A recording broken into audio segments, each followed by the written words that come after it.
When you save a photo or send a message, you are told it goes to the cloud. It sounds magical, ethereal, and weightless. We imagine our data beaming up to satellites orbiting Earth, but the truth is much wetter, darker, and way deeper. The internet isn't a cloud, it is a physical machine, and 99% of international data travels through cables laid at the bottom of the ocean. These aren't massive pipes. The actual data flows through glass fibers as thin as a human hair, protected by layers of steel and plastic.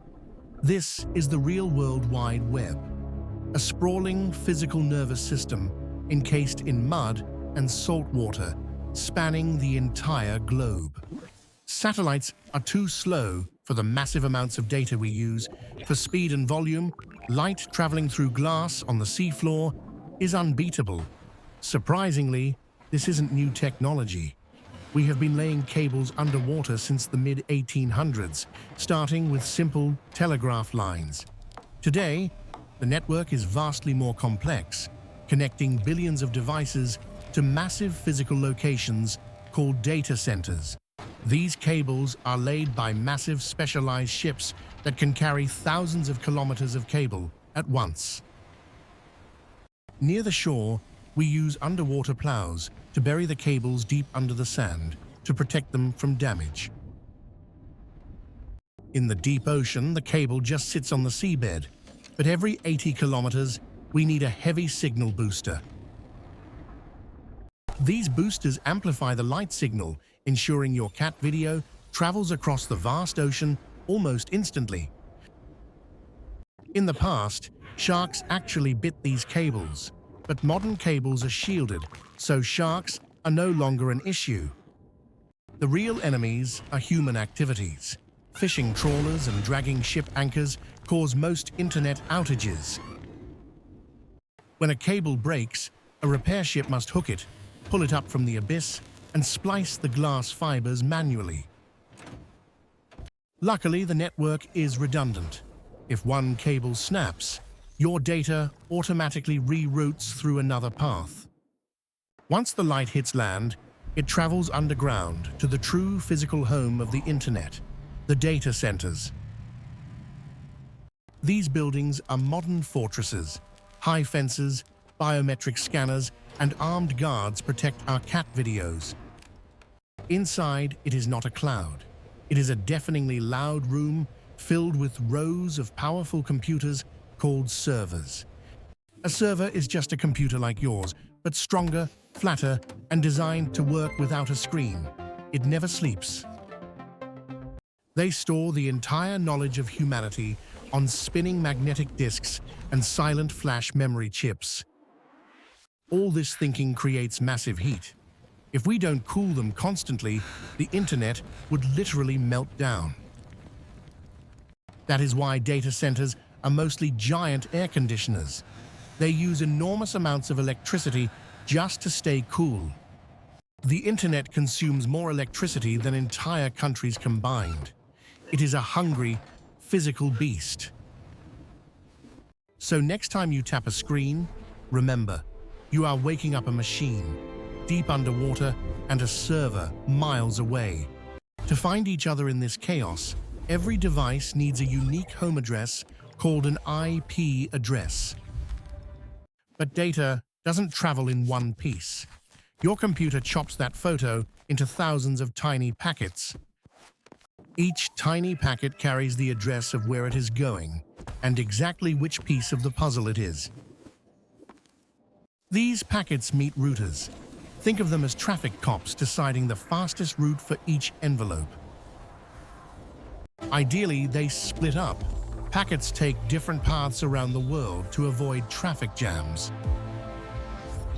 At the destination, your device catches them all and glues the puzzle back together instantly. But humans are bad at remembering long numbers.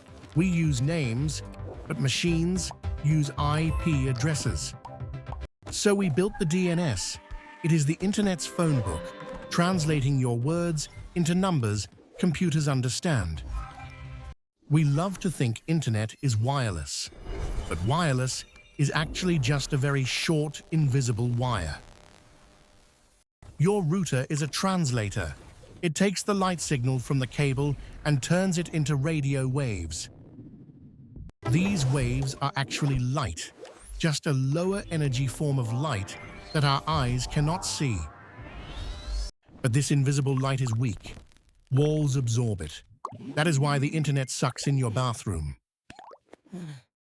Even mobile data relies on cables. Cell towers are just giant routers hardwired into the ground. This connection from the main cable to your house is called the last mile. It is the slowest part. Speed isn't everything. Latency or ping is the time it takes for a signal to go there and back. High ping is why your game lags or your friend's face freezes in a video call. Physics is cruel. So, who owns this massive global machine? The answer is confusing. Nobody and everybody.